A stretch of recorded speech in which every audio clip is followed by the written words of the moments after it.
Hello, good morning. Welcome once again to Word on the Go, and I am Bishop Omar Wedderburn to leave you some minutes of inspiration words and hope that it will carry you through the day. For this morning, I want to look at a verse from this Psalm 30, verse 5. And I will be reading from my favorite version, the New American Standard Bible. It reads as thus: For his anger is but for a moment, his favor is for a lifetime. And this is the part that, many of us are accustomed to or used to quoting. Weeping may last for the night, but a shout of joy comes in the morning. The King James says, weeping may endure for a night, but joy comes in the morning. I want to ask you a question. Have you ever had a guest over that turns out to be a nuisance? And as a result, you eagerly anticipate the day for such a guest to leave.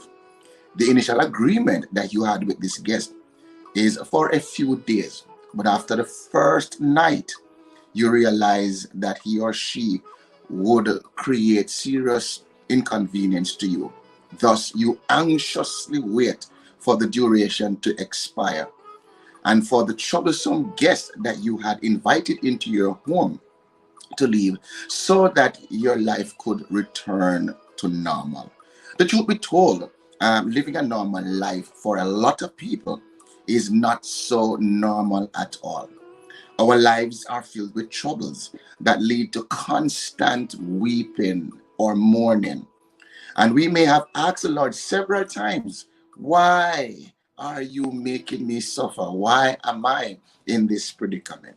Well, several years ago, I asked the same question. And God's response to me since then, from that day, my life has changed. My mindset has changed. I was reminded that there are others out there suffering worse than I am. There are others out there who are in a worse predicament than we are. And here we are complaining. Here are we in God's face about our predicaments or our situation. Amen. I have a roof over my head. Others haven't. I am not hungry. Others sometimes are. I do not lack the basic necessities, even though sometimes I do have needs. But there are somewhere in the world an individual who doesn't have the basic necessities. Needless to say, I was too ashamed to respond to God when he rebuked me. Instead, I broke down and I repented. I was complaining about my disappointments when somewhere on the planet there are millions of homeless and hungry people. Besides, I have grace to endure the process according to what the Lord said to Paul. The Lord added. And so it dawned on me that the Lord was only processing me and I was interfering with it. When we find ourselves going through trials, do not see it as punishment, but see it as process, especially for those who are called by him and are his children.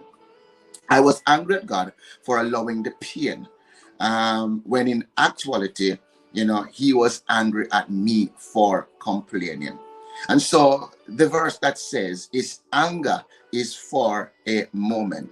And I want to look at the word anger here, because the word anger from the original language Hebrew, it refers to the flaring of the nostril. It means to breathe heavily through the nostril. So it speaks of a vehement anger. I am angry. Have you ever been angry at the Lord? Have you ever been upset at the Lord? And so your nostrils just flaring. Oh, how could you? Why did you?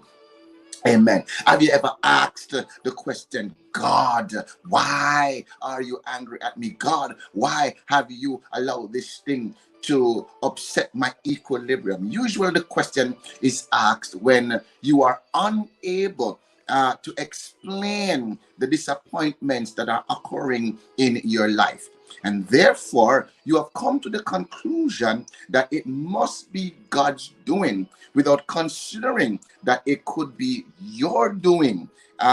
It is worth noting that David's expression was not a cause for concern regarding the Lord's anger, but a call to the saints to rejoice that while the anger of God may be real, it is for a moment. So in contrast, What David is saying is that the favor or the acceptance, the delight, the goodwill, the pleasure of God, it is lasting. So he's saying the pain is just for a moment, but the delight, the goodwill, the pleasure, amen, it lasts forever.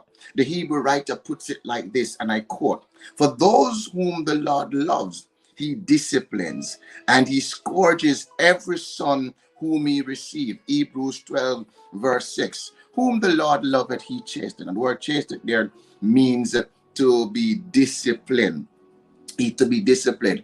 And so sometimes we see the discipline and we interpret the discipline once again as punishment as opposed to process.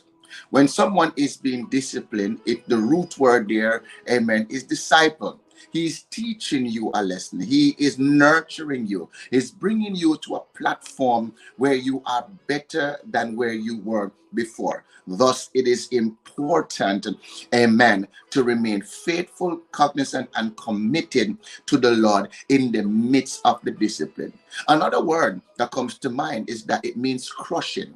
Yes, it means crushing or squeezing. Sometimes when the Lord crushes you or squeezes you, it's not necessarily because he's choking you, but he's squeezing you into purpose. Olive oil or grapes, right, cannot produce, rather olive cannot produce oil, and grapes cannot produce wine unless it is crushed. And so when God disciplines, i.e. crushes or squeezes us, he's producing the valuable oil or the valuable wine that is inside of you. So though the squeezing is for a moment, the oil or the wine is for a lifetime. And this is what David was testifying about.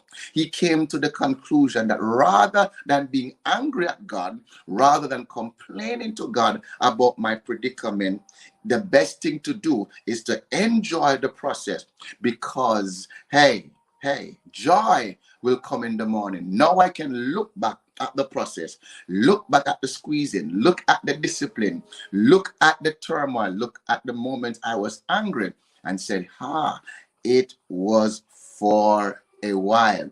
And joy comes in the morning.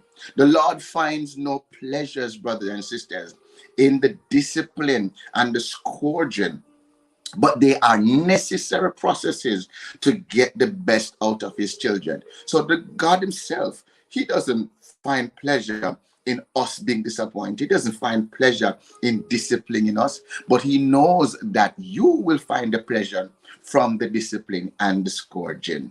Just as grapes, as I said earlier, are crushed and produce wine, that's the process we are going through. And therefore, we ought to take comfort from the discipline, take courage and comfort and reassurance from the scourging, amen, that is only for a night. The other part says that weeping may last for a night. Your tearful nights will be followed by joyful morning. Weeping, amen, is only spending a night. May I say this to you? Your weeping is only spending a night. A night there, in metaphorical, it means that it won't last forever. It will be just a short time. You will not cry, amen, always. Your crying will end. Like an undesirable guest staying for the night, it will leave in the morning. Interestingly, the Hebrew word for joy here is a verb meaning a shout of joy.